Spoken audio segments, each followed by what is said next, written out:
স্নিগ্ধা আজকে এই প্রথম নতুন জামাইকে নিয়ে ভাবির বাসায় বেড়াতে এলো।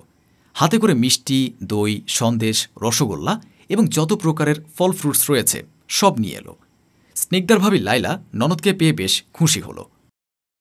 জানো, আমি অনেক খুশি হয়েছি তোমরা যে এসেছো। এতদিন বাসাটা খুব ফাঁকা ফাঁকা ছিল, কথা বলার মতন কাউকে পাইনি, দম বন্ধ লেগেছে একদম।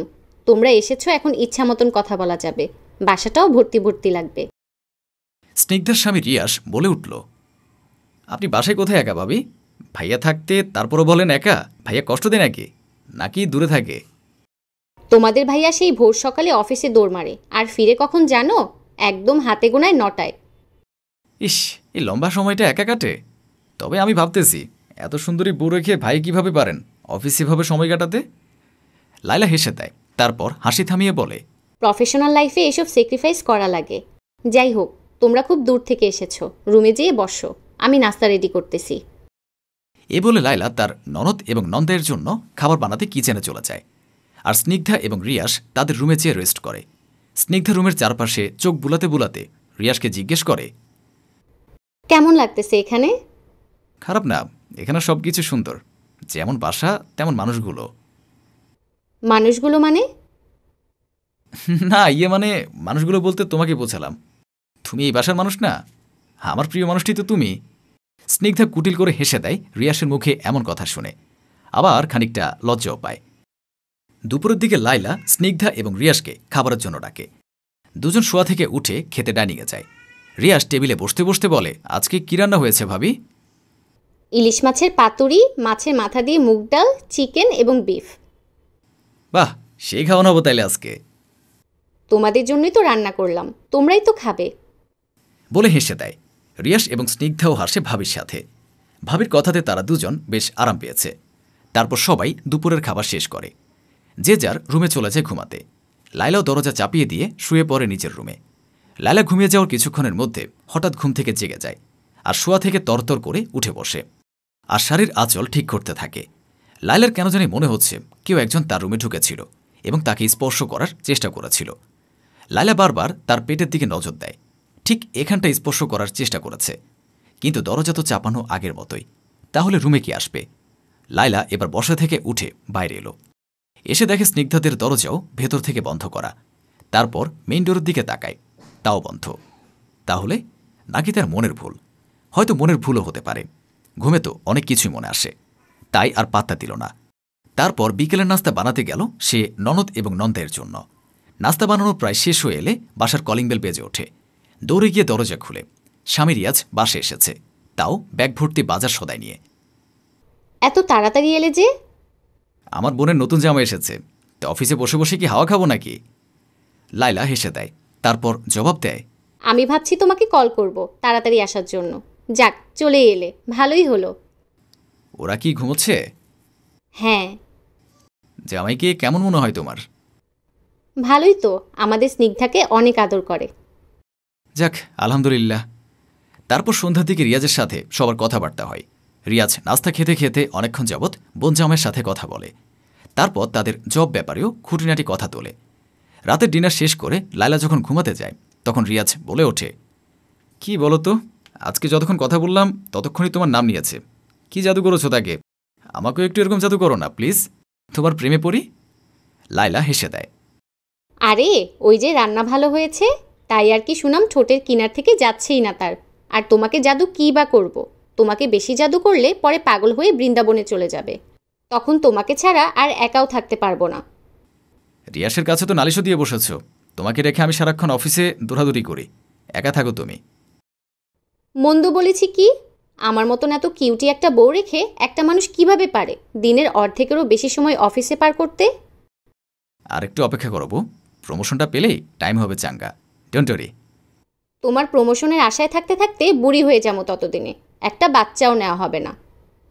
বলেই নিজে যেন লজ্জাতে পড়ে যায় লাইলা। রিয়াজ তা বুঝতে পারে আর খিলখিল করে হাসে। তারপর এভাবে স্বামী স্ত্রীর খুনসুটি চলতে থাকে। সেদিন দুপুরে লাইলা গোসল সেরে শাড়ির আঁচলটা ঠিক করছিল আয়নার সামনে দাঁড়িয়ে। তখন নন্দায় ঢুকে পড়ে রুমে। লাইলা তরহর করে আঁচলটা বুকে এঁটে নেয়। রিয়াজ বলে, ভাবে কি গোসল করলেন? লাইলা রিয়াসের এমন কথায় অসংযত হয়ে যায়। মনের অবস্থা মনে চেপে রেখে হালকা হাসি ফুটিয়ে বলে, হ্যাঁ। এমন সময় ভাইয়াকে আপনার দরকার ছিল। গোসল করে আয়নার সামনে দাঁড়ালে ভাইয়া আপনার চুলের গন্ধ শুকতে পেত। সে কপালটাও হলো না বেচারার। ইস, আমি হলে এত সুন্দর বউ রেখে কোথাও যেতাম না। এরকমের 100 চাকরি আমি লাথি মেরে উড়িয়ে দিতাম, বউয়ের সাথে থাকতাম সারাদিন। কথাগুলো বলতে বলতে রিয়াস লায়লার দিকে এগিয়ে আসে। লায়লা আরও অসংযত হয়ে যায়। সে তরহর করে রিয়াসকে পাশ কাটিয়ে চলে আসে আর বলে, আমার কাজ পড়ে আছে অনেক, আপনাদের জন্য রান্না করতে হবে। বলে লায়লা বেরিয়ে আসে। কিচেনে এসে লায়লা একটা চিন্তার ভেতরে পড়ে যায়। লায়লার কেন জানি ওই দিনের ঘুমানোর ব্যাপারটা নিয়ে এখন রিয়াসের উপর সন্দেহ যায়। সেদিন রিয়াস তার রুমে ঢুকেনি তো? সন্ধ্যার দিকে স্নিগ্ধা এবং লায়লা পাশাপাশি বসে কথা বলছে। রিয়াস তখন বোধহয় বাইরেই ছিল। কথা বলার এক ফাঁকে লায়লা স্নিগ্ধাকে বলে ওঠে, আচ্ছা স্নিগ্ধা, তোমার স্বামীর কি কোনো সমস্যা আছে? কেমন সমস্যা? মানে স্বভাব চরিত্র কেমন? হঠাৎ এমন কথা যে ভাবি। লায়লা এবার কথা ঘোরানোর চেষ্টা করে বলে, আরে আমার ননদীকে বিয়ে দিলাম, ওই ছেলের স্বভাব চরিত্র কেমন আমার জানতে হবে না? আমার তো ভালোই মনে হচ্ছে ভাবি। তারপরও চোখ কান খোলা রেখো, এখনকার ছেলেরা খুবই জঘন্য। স্নিগ্ধা চুপ করে থাকে।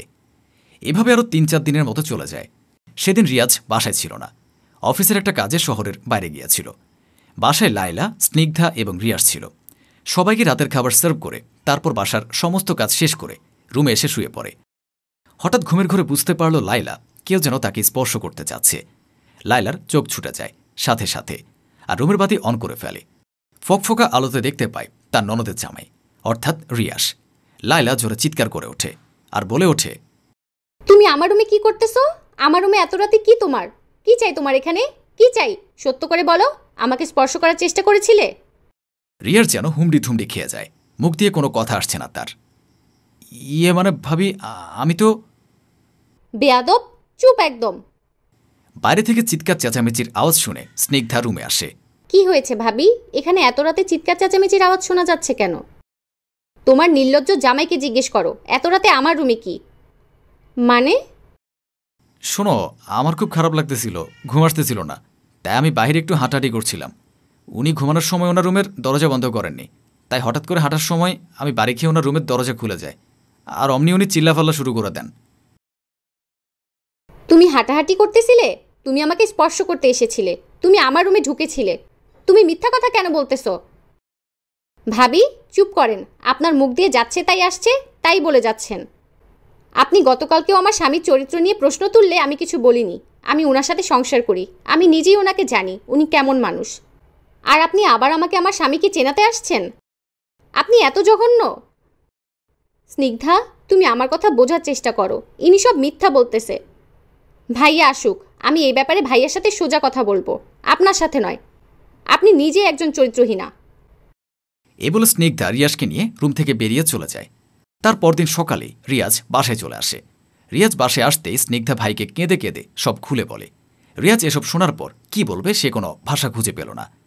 তবে স্নিগ্ধার কথার শেষে এটুকুই বলল, আমি জানি লায়লা ওরকম না, আমি ওর সাথে আজকে দীর্ঘ 4 বছর সংসার করতেছি। তাহলে তুমিও বইয়ের গান গাইতেছো? রিয়াজ শোনো, আমরা এ বাসায় আর এক মুহূর্তও না, চলো এখনই চলে যাই, আর কখনই এ বাসায় আসবো না, যে বাসায় তোমাকে চরিত্রহীন উপাধি দিয়ে দিয়েছে। তারপর ব্যাগপত্তর নিয়ে স্নিগ্ধা এবং রিয়াস এ বাসা থেকে চলে যায়।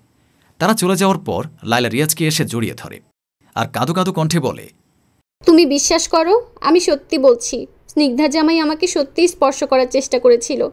সে এই বাসায় আসার পর থেকেই আমাকে অন্য নজরে দেখেছে। কিন্তু এখন প্রশ্ন হলো, ওই সংসারে স্নিগ্ধার এখন কি অবস্থা? স্নিগ্ধা সংসারের সুখে নেই।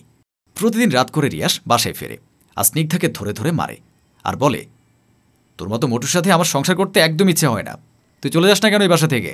আমার পেছনে কত মেয়ে ঘুরতেছে, তোর জন্য আমি আমার পছন্দের মানুষটাকে এ বাসায় নিয়ে আসতে পারছি না, বেরো এই বাসা থেকে। স্নিগ্ধা তখন বুঝতে পারে তার ভাবি যা বলেছিল আসলে তা সত্যি বলেছিল।